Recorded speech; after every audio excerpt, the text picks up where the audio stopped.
Bienvenue à tous, chers abonnés, sur votre chaîne préférée Maurice TV. Installez-vous confortablement, enfin, pas trop confortablement non plus, on ne voudrait pas que vous finissiez comme les vedettes de notre dossier du jour. Aujourd'hui, on plonge dans le buzz qui secoue l'île, le grand sommeil de la CNT. Entre ronflements filmés, suspensions express et un Premier ministre qui veut sortir les grands moyens, on va décortiquer ce feuilleton qui passionne Facebook plus que n'importe quelle télénovela.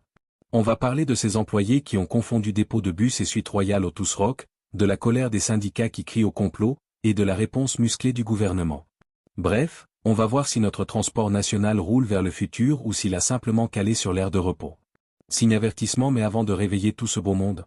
Si vous aimez notre travail, et que vous, au moins, vous êtes bien réveillés, lâchez-nous un énorme pouce bleu. Ça booste l'algorithme et ça nous encourage à fouiller là où ça gratte.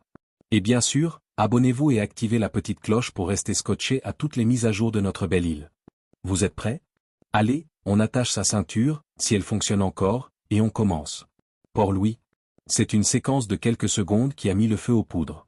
Sur l'écran des smartphones, entre deux partages sur TikTok et WhatsApp, une vidéo devenue virale montre 3 employés de la Corporation nationale de transport, CNT, dans une posture compromettante, profondément endormis sur leur lieu de travail.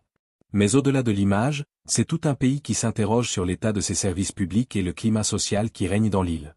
L'onde de choc, entre sieste coupable et soupçons de stupéfiants. L'affaire a éclaté le week-end dernier. Les images sont brutes.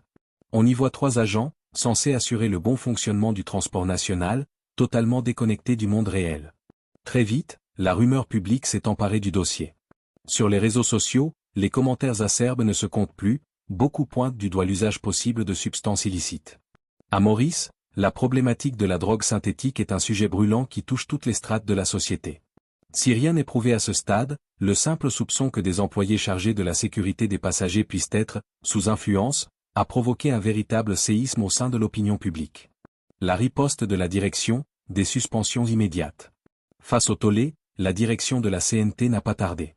Arvind Sounarane, le directeur de la compagnie, a annoncé la suspension immédiate des 3 employés, originaires du nord de l'île.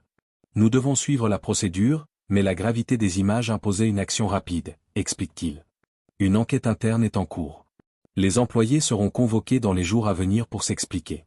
Étaient-ils victimes d'une fatigue extrême due à des horaires décalés, ou s'agit-il d'une faute professionnelle lourde? L'enquête devra le dire. Le front syndical, on punit avant de comprendre. Tout le monde ne partage pas cette fermeté. Au sein du Transport Corporation Employés Union, la colère gronde. Pour son secrétaire, Krishnadat Gobin, cette suspension est une exécution médiatique injuste. Le manque d'effectifs, le syndicat rappelle que le secteur du transport souffre d'une pénurie chronique de personnel. Les chauffeurs et receveurs enchaînent souvent des heures supplémentaires épuisantes pour compenser les manques. Le procès par l'image, peut-on briser une carrière sur la base d'une vidéo TikTok sans expertise médicale préalable, s'insurge Gobin.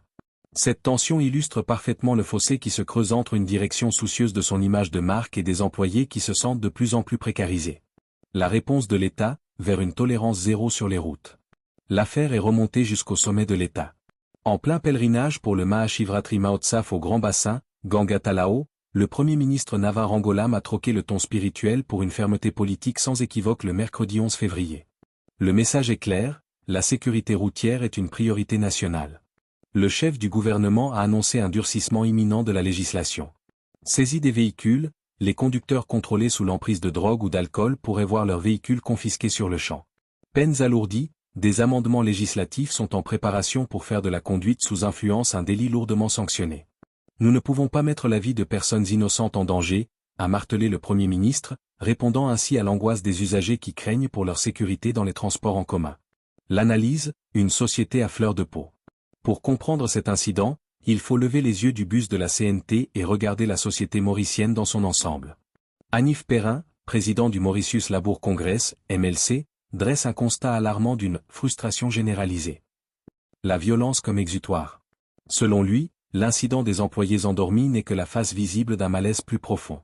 On observe une hausse des agressions contre les fonctionnaires, infirmiers, receveurs de bus, et même policiers sont pris pour cible. L'explication économique, l'inflation et le coût de la vie créent une pression constante sur les ménages. Le sentiment d'impunité, Perrin dénonce un manque d'application des lois.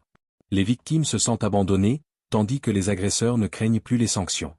La frustration quotidienne face aux difficultés économiques se transforme en agressivité envers ceux qui représentent l'autorité ou le service public, analyse Anif Perrin. Conclusion, un tournant pour le transport national? L'affaire de la CNT est bien plus qu'une simple anecdote de bureau. Elle est le symptôme d'une île Maurice à la croisée des chemins, jonglant entre son ambition de modernité, avec le métro express, et les réalités parfois rudes de son réseau de bus historique. Entre la nécessité de protéger les travailleurs et l'exigence absolue de sécurité pour les passagers, le gouvernement et la direction de la CNT jouent gros. L'issue de l'enquête interne sera déterminante, elle dira si Maurice choisit la voie de la répression pure ou celle d'une réforme profonde des conditions de travail dans le service public.